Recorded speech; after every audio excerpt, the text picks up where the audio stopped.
in the book of Deuteronomy, and that's where we are. We're not reviewing the Ten Commandments from Exodus 20. That's one of the places where the Ten Commandments are found, Exodus 20. The other place in the Bible is here in Deuteronomy 5. And here in the book of Deuteronomy, Moses is preaching a series of sermons to the people of Israel as they're about to enter into the promised land. And he's just finished that first sermon. Chapters 1 through 4 is the first sermon. Chapter 5 till, I feel like it's, I have to refresh my memory on that. I want to say chapter 26 might be chapter 12. I have to look. But we're beginning really kind of a second sermon right here, a second message. And he's charged the people to be faithful to the Lord. He's called them to commit to his word and to remember his work. He's spoken about idolatry and about the consequences of idolatry. And at this point in chapter 5, he returns to the fundamental truths of the covenant that God had made with them. And that's the Ten Commandments. Now, again, we spent a lot of time here. A year ago, I think it was, we did like 1 week for each commandment. So we're not going to do that again. And I thought, well, maybe I just kind of go over chapter 5, because I'm really just kind of handpicking a bunch of passages, maybe 12 to 15 passages. But I thought, it's probably appropriate. It's appropriate. I mean, it's been a year. So it's appropriate that we kind of go over the Ten Commandments again. And for people at home who maybe weren't part of that. And so we're not going to go over all that stuff again. That would be tremendously long. This is more of like a summary type of a thing. All right. We're going to revisit by summary. Now, when Moses received those 10 commandments on Mount Sinai, it was the first generation. It was the Exodus generation. But now it's 39 years later. Okay. Because it was like a year later, right? So it's like 39 years later now, and they're receiving this next generation, the conquest generation, the generation is going to go and conquer Israel, the promised land. They're receiving these commandments. And so Moses reminds this next generation about these commandments. Look at Deuteronomy 5:1. Then Moses summoned all Israel and said to them, "Hear, O Israel." By the way, this is the same way that Moses uses this word when he's starting new ideas, when he's about to say something important. It's the same word that's used in Deuteronomy 6. Hear, O Israel, the Lord our God, the Lord is one. You shall love the Lord your God with all your... And we'll look at that next week. But anyway, hear, O Israel, the statutes and the ordinances which I am speaking today in your hearing, that you may learn them and observe them carefully. So he calls this second generation to hear the statutes and ordinances of the covenant. He reminds them of the covenant that God made with them in verses 2 through 5. The Lord our God made a covenant with us at Oreb, that's Sinai, Mount Sinai.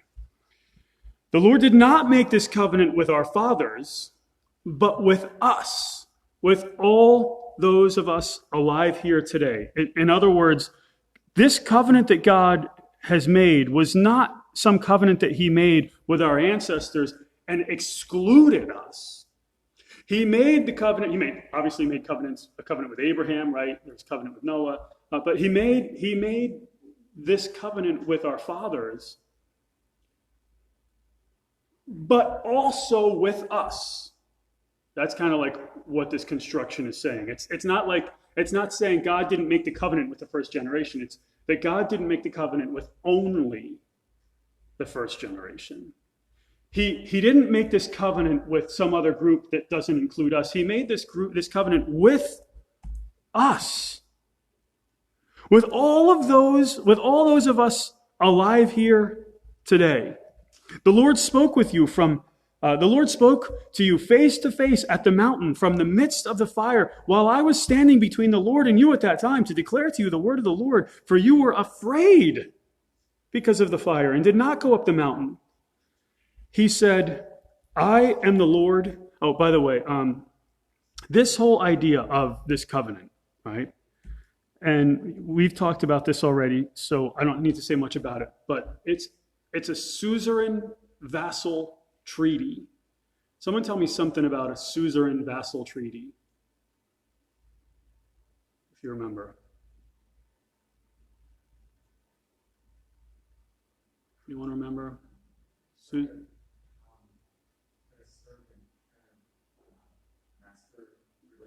Yeah. So the suzerain is the king, right? The vassals are his subjects, right? So who's the king in this treaty? The Lord, right? He's the king. He's the one who's done these great and good acts, these good acts for his people, delivering them from slavery, defeating their enemies, right? Sustaining them through the wilderness. Who are the vassals? Who are the servants? People of Israel, right?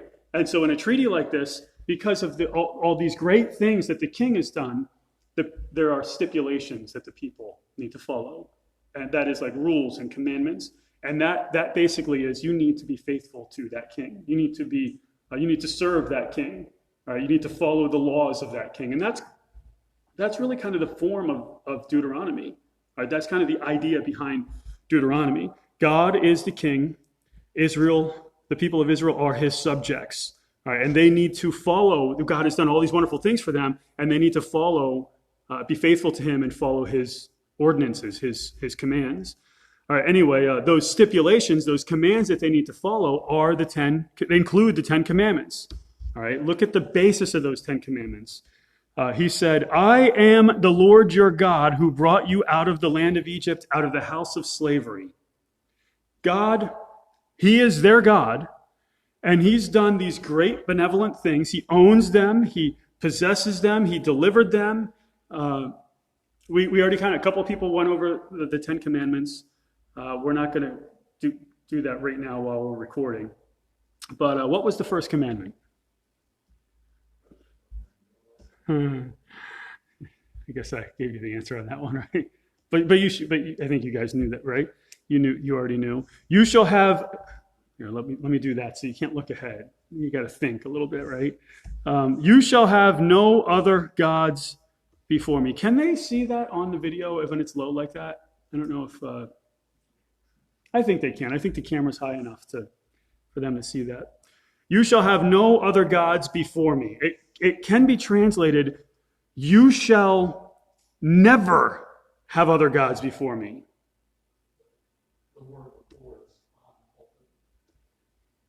Oh, it's behind the pulpit. Okay. Well, all right. But they could see most of it. They'll just have to listen a little more carefully. All right. The Lord is the only God. And the worship of any other God, it's demon. Check this out. We're going to look at this when we get towards the end of Deuteronomy. They sacrificed to demons who were not God, to gods whom they have not known, new gods who came lately, whom your fathers did not dread. They were sacrificing to false gods, and those false gods were called demons. And Paul writes about the same thing in 1 Corinthians 10:20, where he says, no, but I say the things which the Gentiles sacrifice, they sacrifice to demons and not to God. I do not want you to become sharers in demons. You cannot drink the cup of the Lord and the cup of demons. You cannot partake of the table of the Lord and the table of demons. And so these false gods, it's not like, idolatry is not this thing where they're necessarily just worshiping or serving some false god. They're actually worshiping demons. It's actually satanic. Of course, what we see today, obviously the command here is having no other gods, and that was most seen in the idolatry of the ancient world. But that's kind of expanded upon a little bit in the second commandment, which was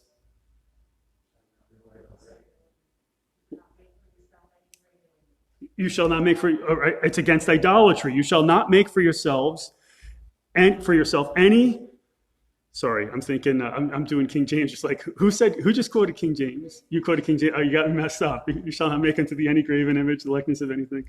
You shall not make for yourself an idol or any likeness of what is in heaven above or on the earth beneath or in the water under the earth.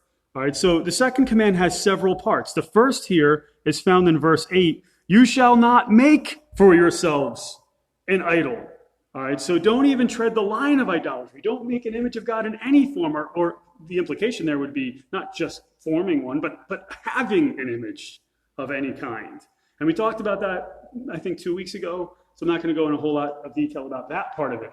There are a lot of people who really kind of discredit this part of that second commandment and really focus on the second part of it, which is significant, but this part's significant as well.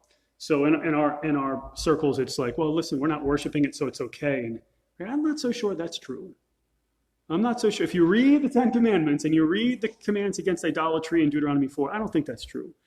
You shall not make for yourself an idol or any likeness of what is in heaven above or on the earth beneath or in the water under the earth. You shall, this is the second part in verses 9 and 10. You shall not worship them or serve them, for I, the Lord your God, am a jealous God, visiting the iniquity of the fathers on the children on the third and fourth generation of those who hate me, but showing loving kindness, that is mercy, or grace and mercy to those, to thousands, to those who love me and keep my commandments. And so we should not represent God with any idol, and we certainly should not worship the idol. So worship is the second part of it. And by the way, people who worship idols, or they pray to statues or whatever, and the claim they make is we're not praying to a statue, we're praying to what the statue represents. It's like, come on, that's just idolatry. That's mental gymnastics. That's all that is.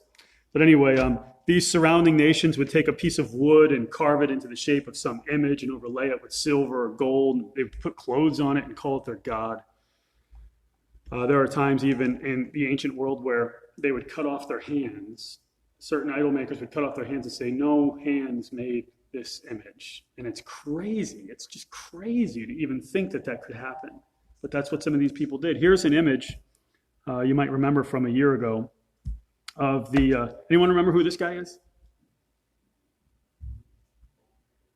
What's that? I want to take a shot. It's Baal. All right, so I was going to give you multiple choice. Marduk or Bel or Baal, and it's Baal. And what god is Baal? Anyone remember? I can't draw on it. I want to draw a lightning bolt in his hand there. So he would be the god of thunder, right? No, he's not Thor, but basically Thor is kind of like the storm god, right?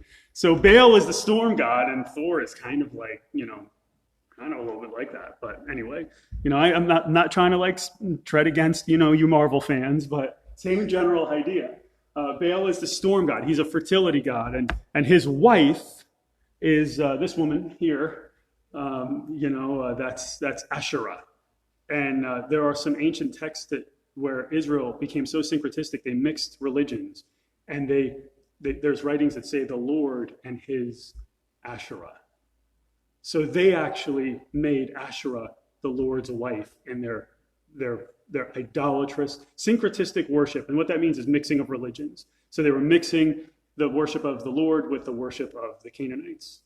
And that's the very thing that God says not to do. Don't worship these false gods and participate in the sex cult, which Baal and Asherah was. It was a sex cult where people would become cult prostitutes in the name of worship. And they would sleep with whomever in the name of worship, as if it was glorifying the Lord. But God is a jealous God. And he demands exclusive worship, and he will not give his glory to another. He will bring judgment on those who commit idolatry, and he'll show mercy on those who are faithful to him. Look at this language. God is jealous. He demands singular worship. He demands exclusive worship. And idolatry is a generational sin. When God visits the iniquity of the fathers on the children on the third and fourth generations of those who hate me, it's because they are committing the sin of idolatry, because it's been handed down generation to generation. It's not like God saying, you know what, you commit idolatry and your great grandkids, I'm going to judge them for it. It's you commit idolatry and your kids are going to commit idolatry. And their kids are going to commit idolatry. And their kids are going to commit idolatry. And my judgment is going to come upon generation after generation after generation of your family. That's the idea here. But God shows grace to thousands of those who love him and keep his commandments. And so the first two commandments, you shall have no other gods before me. You shall not make any graven image. The third one is,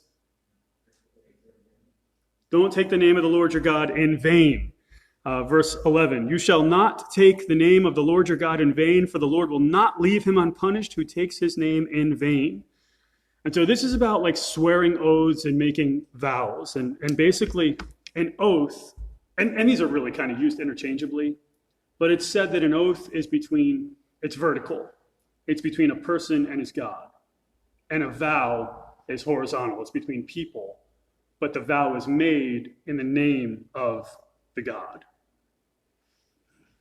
I use them interchangeably, but this is the kind of thing, this was common among pagans.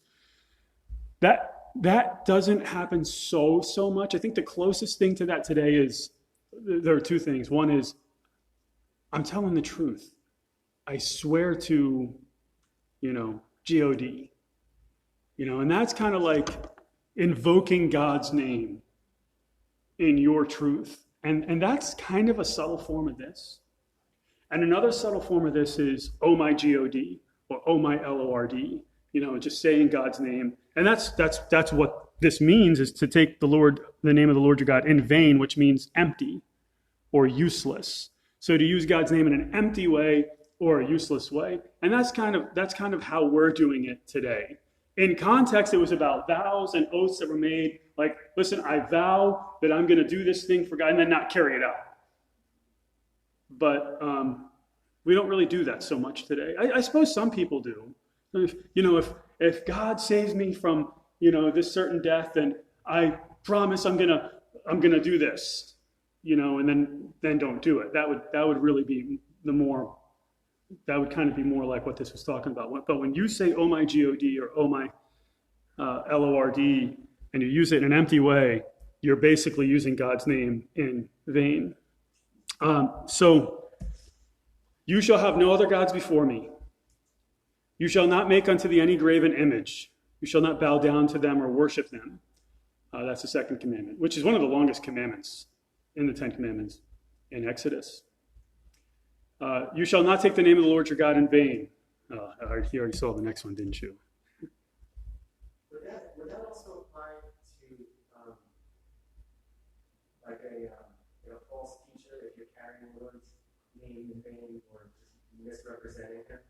Would like a false teacher fit in that kind of? Would he be breaking the third commandment? Right, would that fit in that commandment? Like the word take. I guess that's right. Yeah. I've heard a translation translated as carrying also, not carrying the word in vain. So like misrepresenting it as being a false teacher. I would say there are probably a handful of the Ten Commandments and many other commandments that false teachers probably break. I don't know that I can confidently say that the third commandment is or isn't that, but he creates a false god, and he teaches and misleads people with that false god. So I mean, there's some commandments that are being broken there. A lot of people, I think more common is people who use God's name uselessly, and they're not even thinking twice about it. It's just like, it's empty. But would a false teacher, I'd have to think about that, Anthony. I'd have to think about that. So perhaps not, as far the answer. That's my answer. I'm not sure. I'd have to think about it. So I'd probably think for a while about it. But anyway, yeah. So what's the fourth commandment?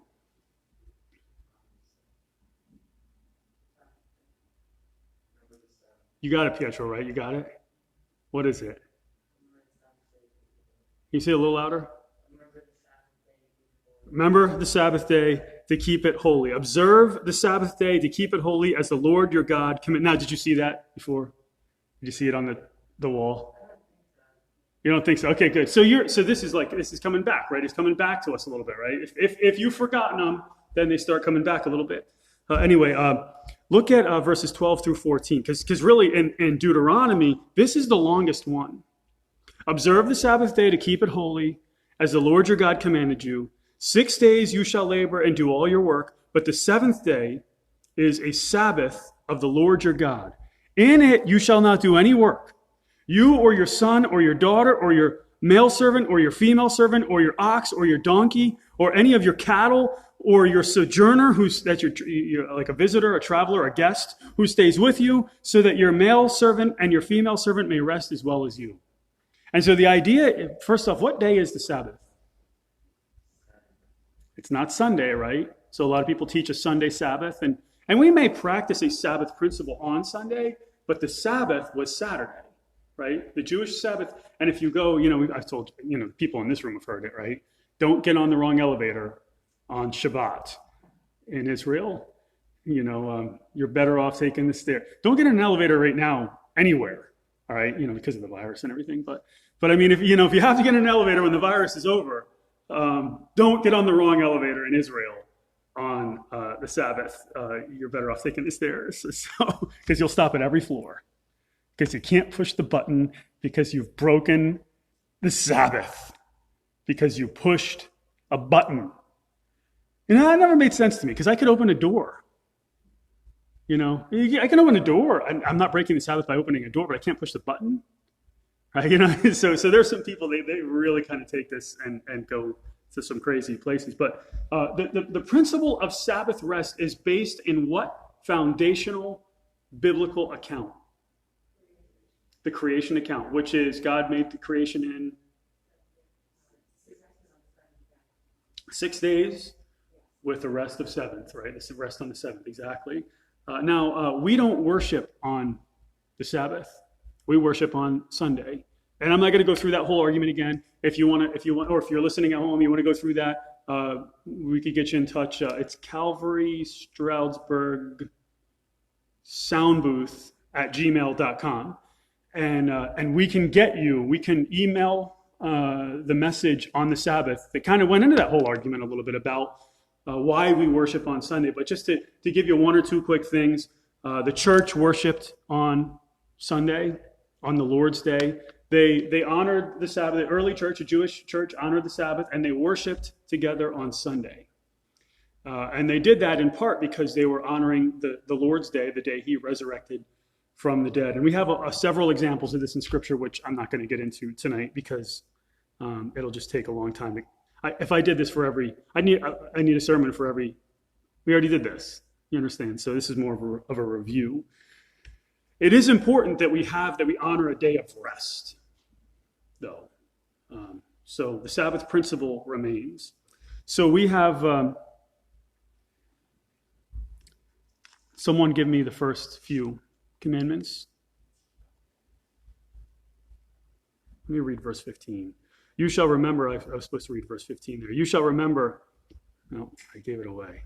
You shall remember that you were a slave in the land of Egypt, and the Lord your God brought you out of there by a mighty hand and by an outstretched arm. Therefore the Lord your God commanded you to observe the Sabbath day.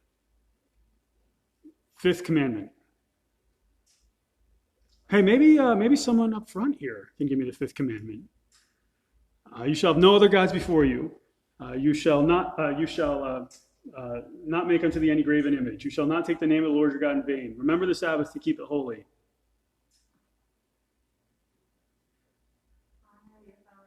Honor your father and mother. Okay, excellent, good.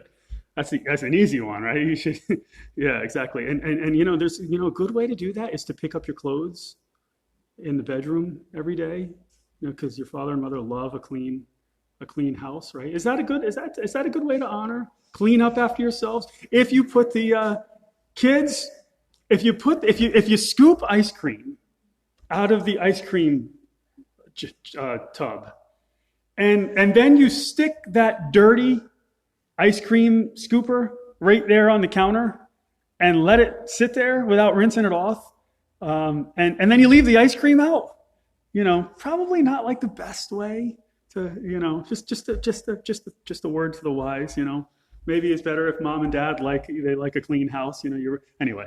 All right, you get the principle. Honor your father. I wasn't accusing anyone of that, but the guilty parties know who they are. Honor your father and your mother, as the Lord your God has commanded you, that your days may be prolonged and that it may go well with you in the land which the Lord your God gives you. And so by the way, why are they to honor their father and mother?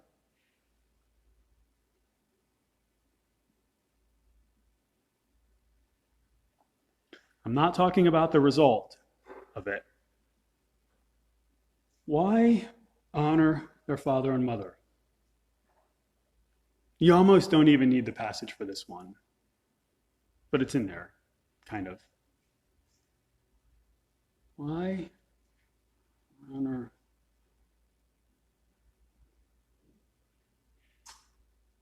No one? Anyone?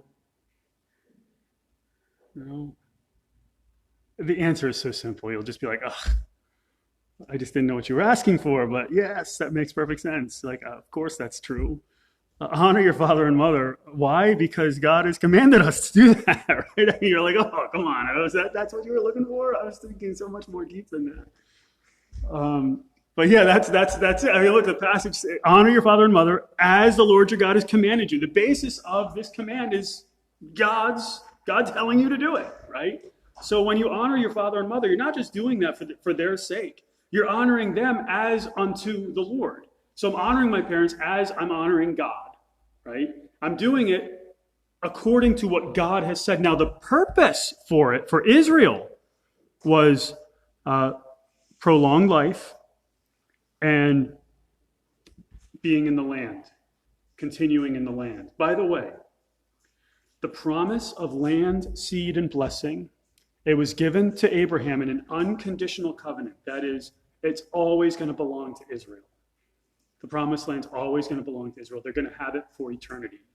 There may be interruptions in that, but the land belongs to them, and they will have it in eternity for 1,000 years and for all eternity when Christ comes back.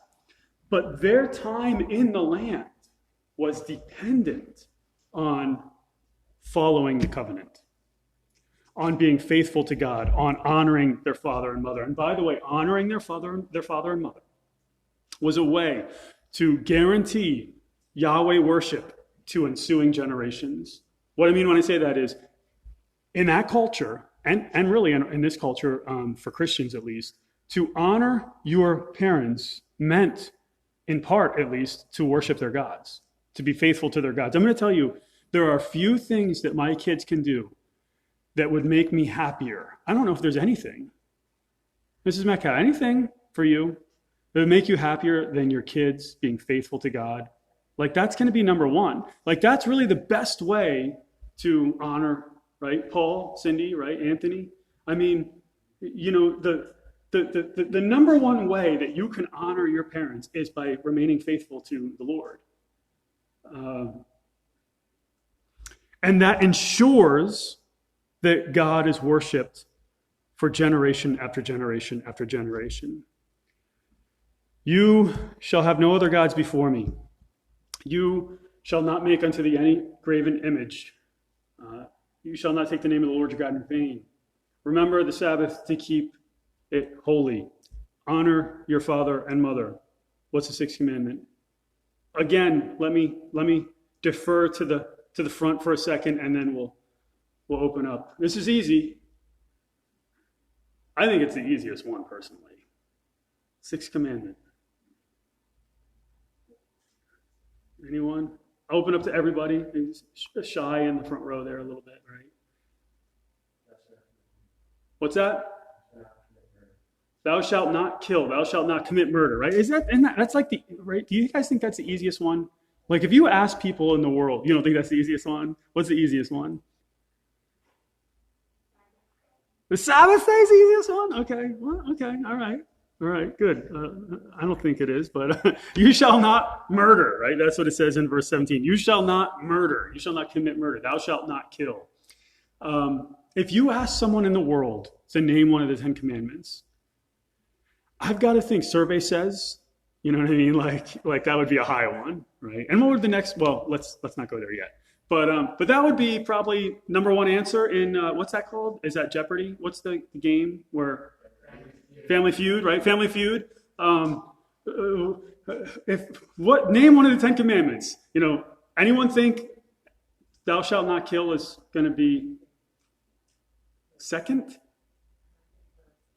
I think first, right? I think first. So I think it's the easiest one I think that's the one everyone thinks about. And that shows the sanctity of human life.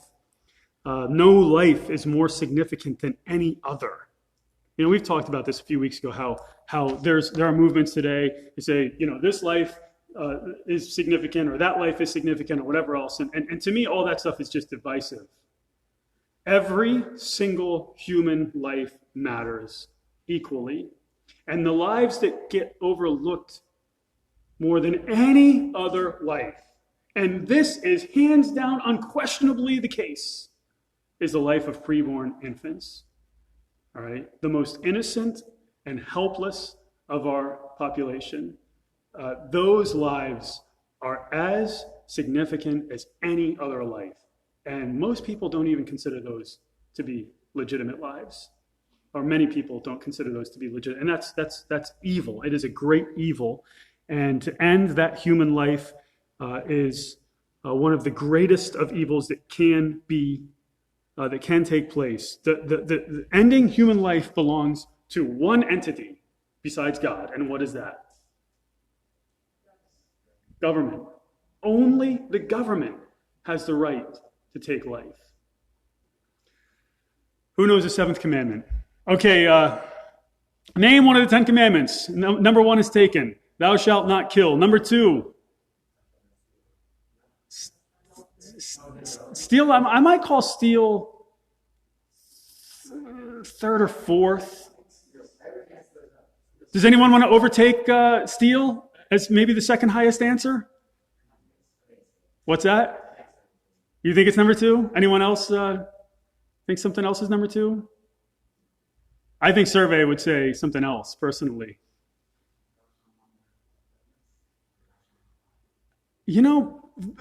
False witness is probably one that's not going to, I don't think a lot of people, believe it or not, would know that one as much. But, yeah. Giovanna. I think commit adultery is 2. You don't think so? So we surveyed some people, and commit adultery was not on the list.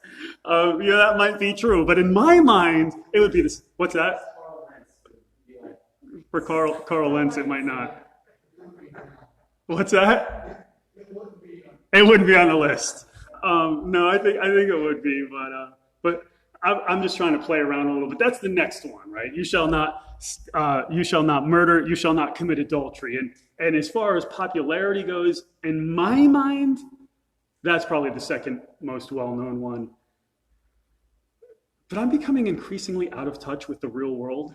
So I may actually be mistaken on that one. And you guys seem to think otherwise. So I'll defer to you, even though I still think I'm right about it. But I'll let you guys think you're right for now. Anyway, I'm just joking. You shall not commit adultery. This is one of the most popular ones, and I have to say it this way. Anyone? I never had to say it this way. I used to be able to say sex needs to be between husband and wife, but now I have to say sex can only be between one naturally born male. Did I miss anything on that? Well, I'll get there. One naturally born male and one naturally born female who are married to each other, right? So now I have to say it that way or something like that. Did I miss anything? I don't think I missed anything in that statement. One naturally born male and one naturally born who are legally married to each other, because now there's what do you call? Oh yeah, there are thruples, that's for sure. There are the common law things, and I'm not sure that we can really consider that biblical or legit under God's eyes. Anything outside of this, one naturally born male and one naturally born, one of each, one naturally born male and one naturally born female who are legally married to each other. Anything outside of that is adultery, or at least fornication, sexual immorality. Today, of course, the mindset is adultery is the norm, and that's probably why you guys are saying what you're saying. Maybe this isn't well known, because people have kind of suppressed that one, right? They've suppressed the truth and unrighteousness. Today, people live together. They shack up. Can we say that? Can we still say they shack up? People are shacking. They shack up, and they want to test drive the car before they sign the contract. That's kind of how they view it. If I want to test drive the car before I sign the contract, and if I don't really love the deal, I can just, I can get out of the contract later. It's just going to cost me half of what I own, that type of a thing. Or they'll write the prenups up, beforehand, so it doesn't cost them quite half or whatever. Well, this is all a twisting of what God wants. Marriage is not some contract in some way that I can manipulate and for my own purposes and my own benefit. Marriage is between one naturally born man and one naturally born woman for life, and that's what God says. What God has put together, let not man put asunder. Did I just quote King James? I think I did. Let not man separate. Okay. Next commandment. We'll start with you shall not kill, you shall not commit adultery. Survey says, I guess you shall not steal would be you guys think that's the second most popular? What do you guys think? What do you think the second most popular? Josh, what do you think? Most popular, most well-known is you shall not kill. What's the next most well-known one, do you think? You shall not play video games more than X number of hours? No. Okay. I don't know. I guess steal would be pretty popular. That's the 8th commandment. You shall not steal. I think it would be cheating on my taxes. Whenever somebody says I never killed anybody, Yeah, that is right. I've never killed anyone. I don't cheat on my taxes. I always try to do nice things to people. I'm not sure. I think a lot of people cheat on their taxes. They lie and say they don't. Yeah, exactly. I think we talked a little bit about that a year ago, but I can't remember for sure. We talked about all different kinds of ways of stealing, but this is really all about disrespecting owners. Go ahead. Oh yeah, what do they got? Hold on, let me say this. Let me say this for the people at home. So can I say your name? Can I? Chad looked up the most well-known, and number one is you shall not, what is it? You shall not kill. Which is tied with you shall not steal. Wow, I am becoming increasingly disconnected to the world. Number 3 is honor mom and dad. What? Honor your father is number 3? Number 4 is shall not lie. Lie is 4. 5 is no adultery. Are you kidding me right now? Adultery? No, adultery is the 5th most well-known. Are you out of your mind? All right, let's just... Sermon's over. I have nothing else to say at this point. This is ridiculous. I mean, I know, I'm still in touch with the world. I am. I do know, I don't get to interact with the world as much because you guys are frontline soldiers. You know what I mean? I'm not really. When you enter in the ministry, you kind of give up a little bit of that front line. Now I get to meet lost people and I get to minister to them in and around the congregation, which is pretty awesome. And I get a lot of opportunities you guys don't get, but you're the frontline people. And you guys understand the world probably a little better than I do, I think. But wow, that's a shocker to me. I mean, that's a head scratcher for me. Only 5 votes for that. 5 votes? Out of how many? Out of what? Out of 100? Are you kidding me? How many votes for you shall not kill, did it say? 34. And 34 for... Sorry, 36 and 36. 36 and 36. And 5. Sorry, adultery is 3. Lie is 5. Adultery is 3. Well, okay, you guys are right. I'm wrong. You're good looking. I'm ugly. You're tall and I'm short. You're smart and I'm dumb. So, yeah, that's, wow. Okay. Interesting. You shall not steal. Let's give back. By the way, the major cities can hear this one, right? And all the looting and all that stuff that's going on, right? You know who else can hear this one?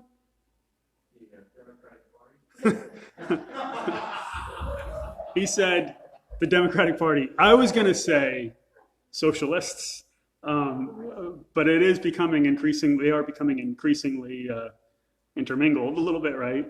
So, oh, you're talking about the election. Yeah, this is recorded, so we'll have that conversation maybe later. But that's possible. It's very possible. At least in some precincts, at least, right? There's evidence that there was attempts to steal the election. But yeah, socialists, they want to take what is rightfully yours and give that to someone else, right?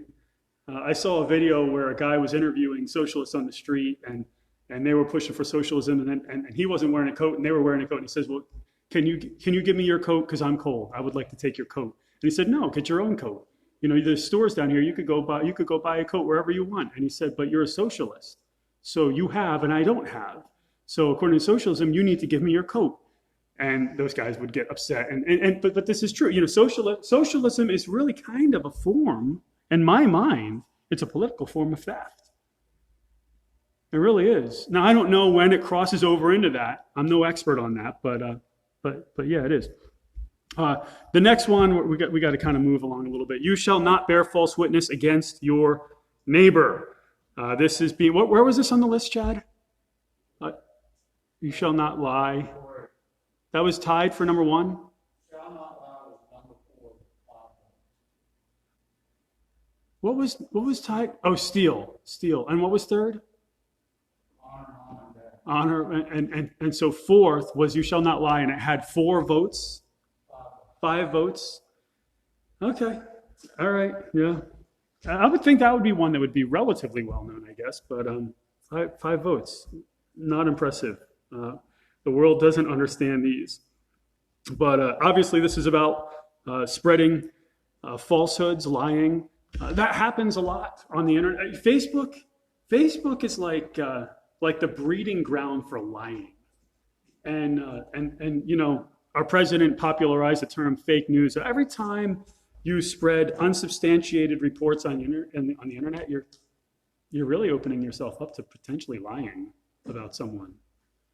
And so let me just encourage you who use Facebook to check your sources and check your facts before you go and sharing stuff, because it may be that you are sharing fake news or spreading false information or lying, even without even knowing. You know, earlier this year was the Dr. Fauci thing, right?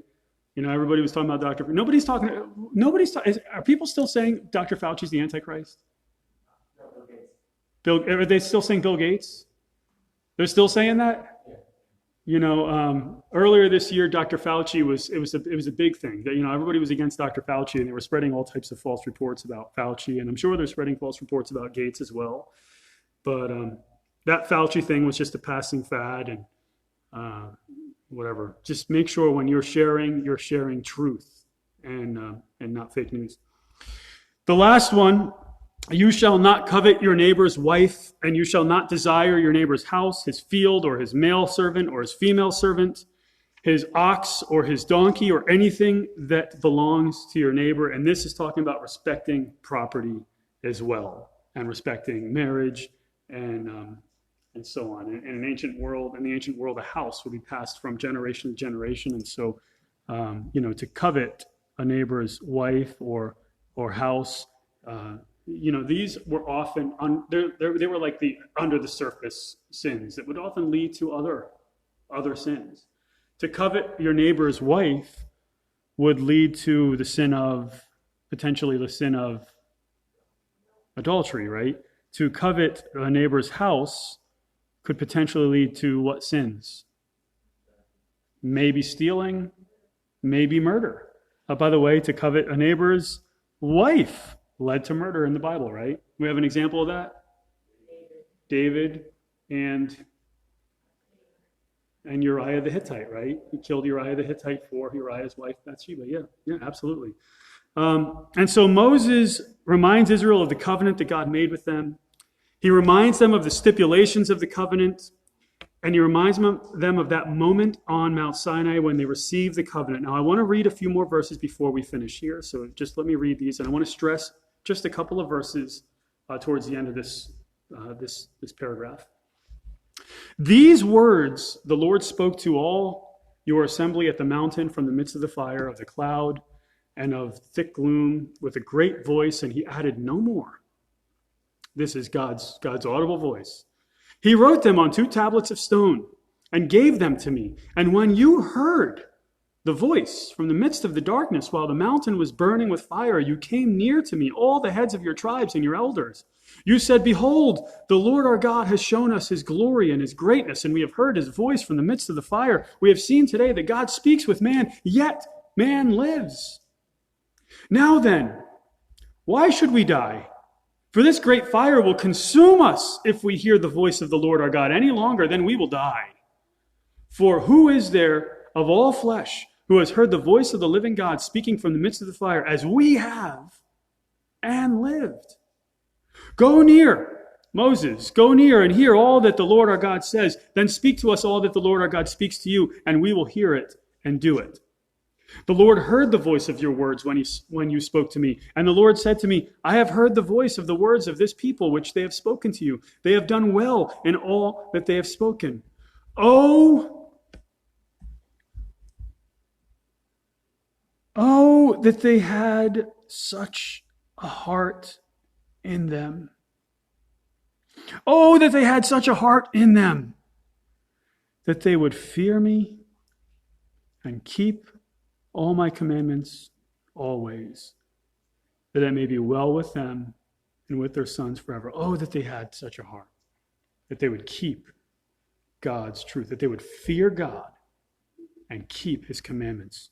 Go, say to them, return to your tents. But as for you, stand here by me, that I may speak to you all the commandments and the statutes and the judgments which you shall teach them, that they may observe them in the land which I give them to possess. So you shall observe to do. So you shall observe to do just as the Lord your God has commanded you. You shall not turn aside to the right or to the left. You shall walk in all the way which the Lord your God has commanded you, that you may live and that it may be well with you, and that you may prolong your days in the land which you will possess. And so Moses reminds this second generation of the 10 commandments. He calls them to be faithful to the Lord, and we need these same reminders. We looked at these 10 commandments a year ago. We look at them again today. We need to be reminded of what God has done for Israel. But we could be reminded of what God has done for us on the cross.